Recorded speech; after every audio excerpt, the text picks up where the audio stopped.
এবার বিশ্বকাপ বাছাই পর্বের জন্য শক্তিশালী দল ঘোষণা করলো বর্তমান বিশ্ব চ্যাম্পিয়ন আর্জেন্টিনা, যেখানে রাখা হয়েছে বেশ কিছু চমক।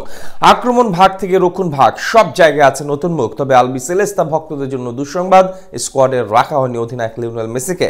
পাশাপাশি আরও একবার হতাশ হতে হলো পাওলো দিবালাকেও। সব মিলে বিশ্বকাপ বাছাই পর্বে আর্জেন্টিনা দলে কে কে সুযোগ পেলেন তার বিস্তারিত জেনে নেব রিপোর্ট। গেল মাসেই কোপা আমেরিকা জিতে অর্জনের খাতা পরিপূর্ণ করেছিল বিশ্ব চ্যাম্পিয়ন আর্জেন্টিনা। কলম্বিয়ার বিপক্ষে লাউতারো মার্টিনেজের শেষ মুহূর্তের গোলে শিরোপা নিশ্চিত হয় তাদের। কিন্তু সেই ম্যাচেই বিরাট ধাক্কা খায় আলবিসেলেস্তা ভক্তরা, কারণ ম্যাচের গুরুত্বপূর্ণ সময়ে পায়ের ইনজুরি নিয়ে মাঠ ছাড়েন অধিনায়ক লিওনেল মেসি। তার সেই সময়ের কান্নার ছবি বুঝিয়ে দিয়েছিল দীর্ঘ সময়ের জন্য মাঠের বাইরে থাকতে হতে পারে মেসিকে। এবার হলোও তাই। প্রায় এক মাস হয়ে গেল পুরোপুরি সুস্থ হতে পারেননি এলএম10, তাই সামনে বিশ্বকাপ বাছাই পর্বের ম্যাচে রাখা হয়নি তাকে। এদিকে মেসি না থাকলেও স্কোয়াডে সুযোগ পেয়েছেন বেশ কিছু তরুণ ও প্রতিভাবান ফুটবলার। এমনকি দলে চমক হিসেবে ডাক দেয়া হয়েছে স্প্যানিশ ক্লাব আতলেটিকো মাদ্রিদের কোচ দিয়াগো সিমিওনের ছেলে গিলিয়ানো সিমিওনেকে।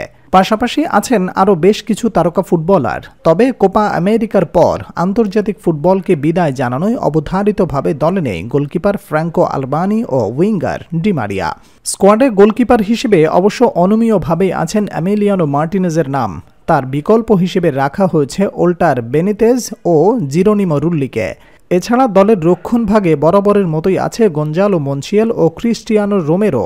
বাম প্রান্তে থাকবেন নিকোলাস ওতামেন্দি। তাদের সাথে আছেন তরুণ লিসান্দ্রো মার্টিনেজ, নাহুয়েল মলিনার মতো তারকারা। সব মিলিয়ে বলা যায় আর্জেন্টিনার রক্ষণভাগ প্রায় অপরিবর্তিতই।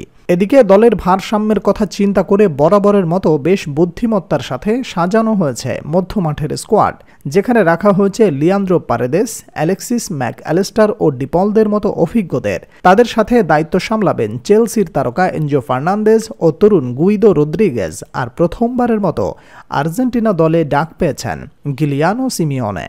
তবে দলের দুই তারকা খেলোয়াড় লিওনেল মেসি ও ডি মারিয়া না থাকায় কোচ লিওনেল স্কালোনিকে সবচেয়ে বেশি ভাবতে হয়েছে আক্রমণ ভাগ নিয়ে। এর আগে গুঞ্জন শোনা যাচ্ছিল তাদের অবর্তমানে সুযোগ পেতে পারেন পাওলো দিবালা, কিন্তু বাস্তব চিত্র ভিন্নতা দেখা গেল।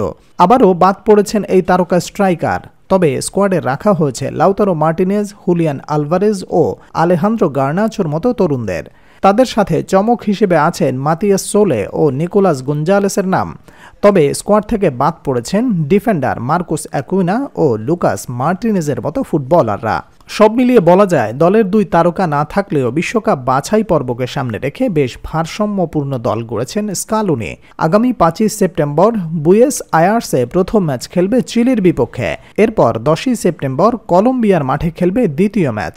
বিশ্বকাপ বাছাই পর্বে বর্তমান সবার শীর্ষে আছে আর্জেন্টিনা। 6 ম্যাচে তাদের পয়েন্ট 15। ষষ্ঠ স্থানে আছে ব্রাজিল।